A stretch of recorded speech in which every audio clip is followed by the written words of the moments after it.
Class warfare has been heating up during the recession. The front page of last week's The Economist trumpeted the growing income disparity between the wealthy and the poor, claiming that the financial crisis was a result of income inequality. Is that true? Joining me now to discuss this is Steve Horwitz, St. Lawrence University economics professor. Professor Horwitz, it's a pleasure. Welcome here. Margaret Thatcher once argued in a famous phrase on the floor of the House of Commons that was repeated a lot: socialists would rather the poor got poorer than the rich got richer. What kind of logic is there in their thinking?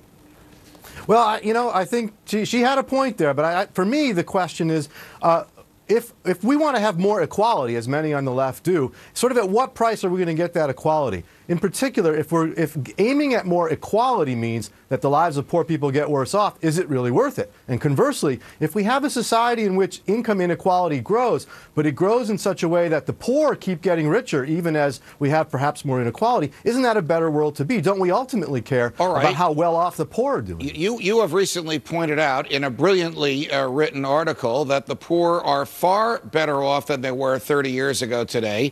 Their income is higher. Their purchasing power is higher. Yep. The percentage of poor who have electronic appliances in their homes and who can afford them, whether they have them or not, is vastly greater than 30 years ago. So what is the left complaining about?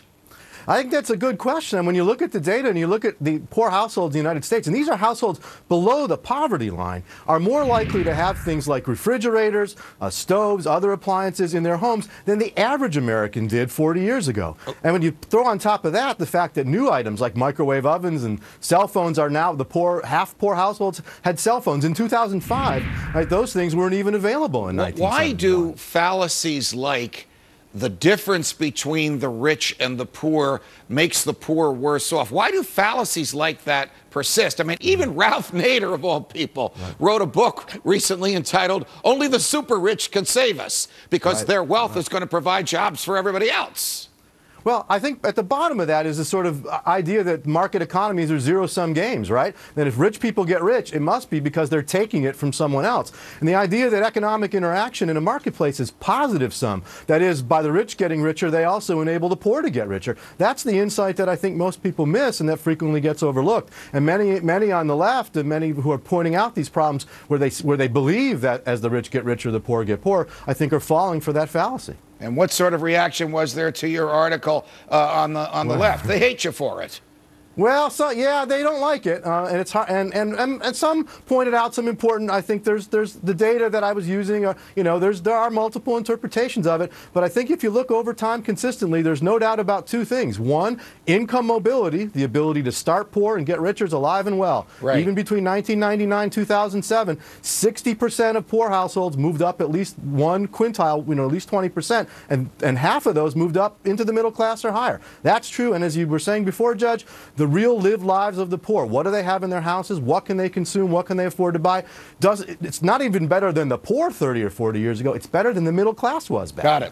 Got it. Professor Horwitz, thanks very much. The Republicans have a new plan to help solve our budget crisis: cut foreign aid. But will that even move the needle? My freedom fighters are on that one next. The GOP is looking to cut foreign aid to 2008 levels as part of its fiscally conservative platform. This has my freedom fighters wondering if Republicans even deserve a pat on the back for this move when foreign aid makes up less than 1% of the federal budget. Here to discuss our Countdown to Closing Bell anchor, my friend and colleague, Liz Clayman, Reason Magazine associate editor Peter Suderman, and radio host and Freedom Watch regular Nancy Skinner. Nancy, to you first. What do we gain by giving away billions in foreign aid? Aren't we just sort of buying people off and paying them for their friendship? Oh, there's something to be said for buying people off, Judge. Look at,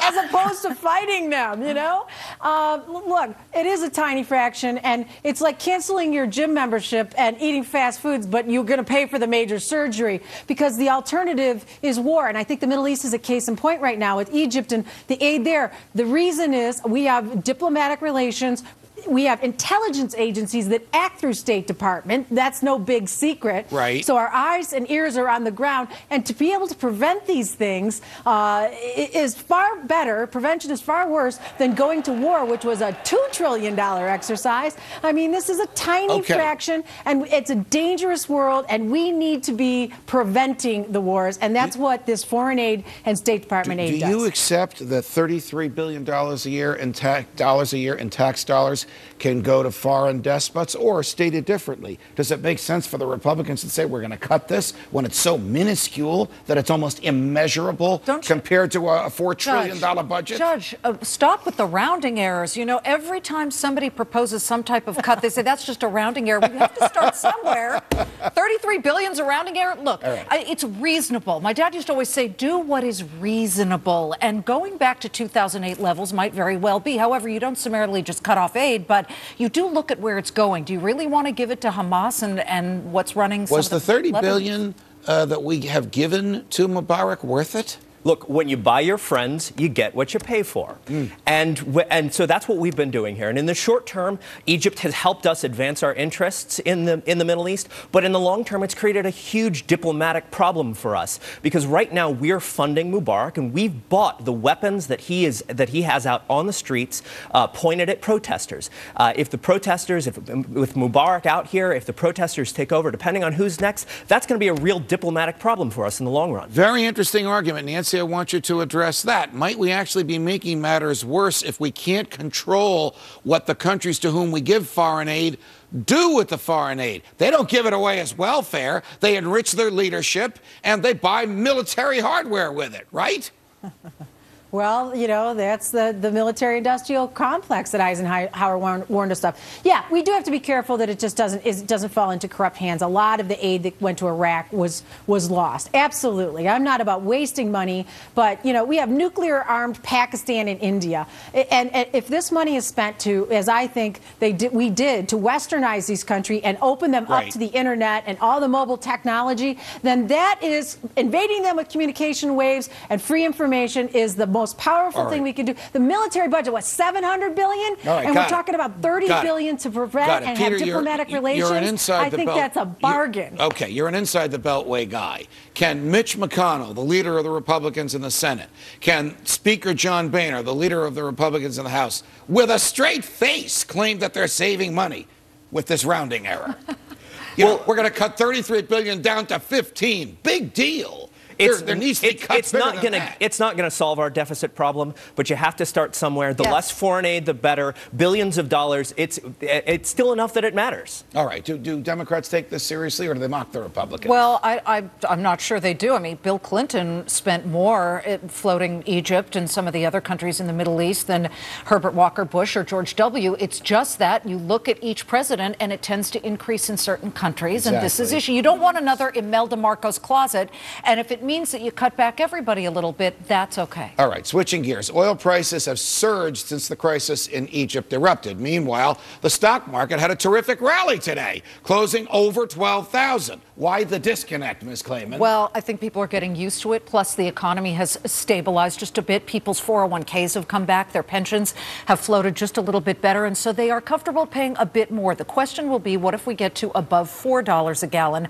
That may be a huge problem, but it's not going to derail the economy. Should we, Nancy Skinner, be worried about the price of oil? Because if Saudi Arabian oil can't go through the Suez Canal, it'll end up, if you do the math, with gasoline being $5 or $6 a gallon?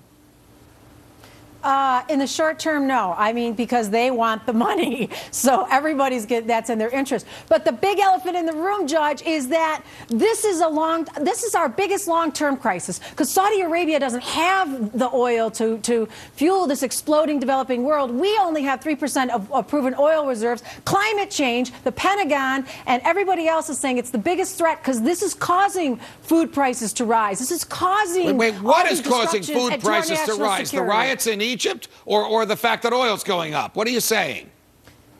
No, I'm saying that these extreme weather events, that the depression, all these things, the storm we're getting plowed with, how much are we going to pay for all over the world? It's going to cause Tell the people in Chicago you're worried about global warming. There are 3 feet of snow there tonight. Well, that is a manifestation of extreme weather. Oceans heat, it evaporates, more snow falls. I learned that in second grade. I don't even know why this is an issue. Evaporation. Okay, got it. She's got to go through 3 feet of snow to get home. She's in Detroit. Are you worried about the price of oil and what will happen to the Suez Canal? Or will whoever takes over the government in Egypt want to make the money that comes from operating this natural gift that the Egyptian government owns? I think there's certainly some anxiety right now. However, if you look at the reports that have come out today, there's no indication that there's actually less oil coming out, that there's any real structural threat to oil production in the Middle East right now. My guess is that that is going to continue to be the case. Whoever's going to be there is going to want to make money off of it. There's a lot of money to be had. Would the American government be given foreign aid, back to our other subject, to Egypt, so that they keep the Suez Canal open? Or does the profit motive keep the Suez Canal open? It's a little bit of both, but you look at America, if oil goes up $1, that's $12 million a day that comes out of Americans' pockets in discretionary spending. Yes, the government is going to push for this. They want to keep the Suez Canal open, but more importantly, stability in the region. And sometimes that's how governments look at this and say that's what foreign aid does. It stabilizes regions. However, we didn't see that with some countries, and certainly in Lebanon, giving a lot of foreign aid. That's why I brought up Hamas earlier. Right. You open it to so-called democratic votes, look what happens. Right. Will Mubarak be gone by the end of the week, yes or no? I don't think we know yet. He said he's going to step down, but at the end of the week, that's not long from now. Mubarak gone by the end of the week, yes or no, Skinner, before you start plowing your way out of Detroit? By the end of the week, no. All right. But before the elections, yes. This guy's not going anywhere for a while. No. Thank you, guys. Liz Klayman, Peter Suderman, Nancy Skinner. It's a pleasure. Up next, the plain truth on Obamacare and the Constitution.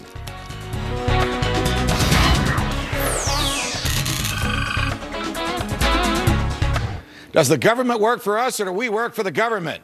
Are the freedoms with which we are born and which are guaranteed in the Constitution truly guaranteed, or can the Congress take away any of our rights that it wants in deference to the common good?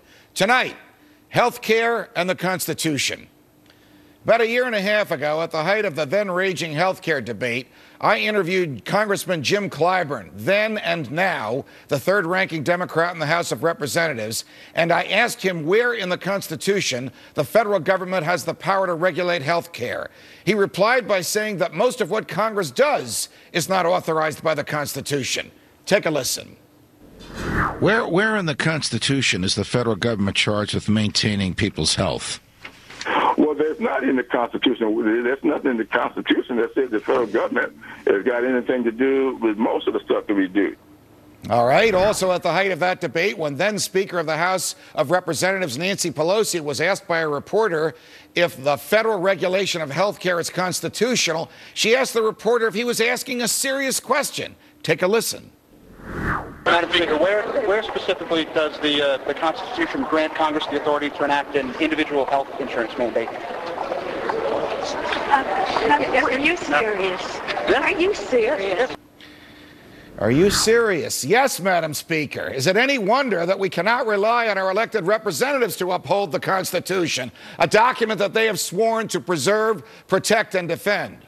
Well, the lawyers that the federal government hired to defend the challenge to Obamacare made a more sophisticated argument, though one that was just as unavailing.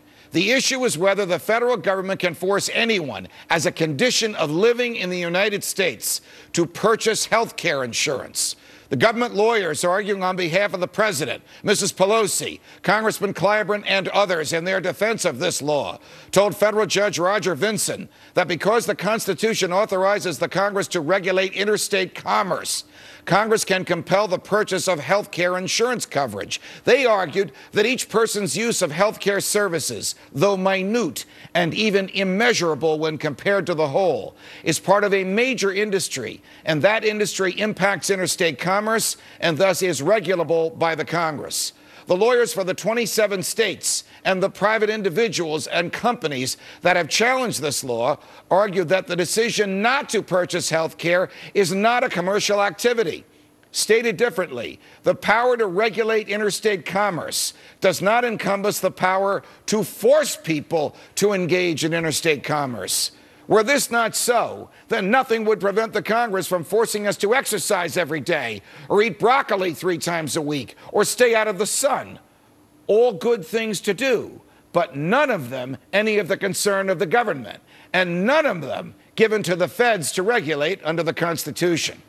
That indeed is just what Judge Vinson ruled yesterday.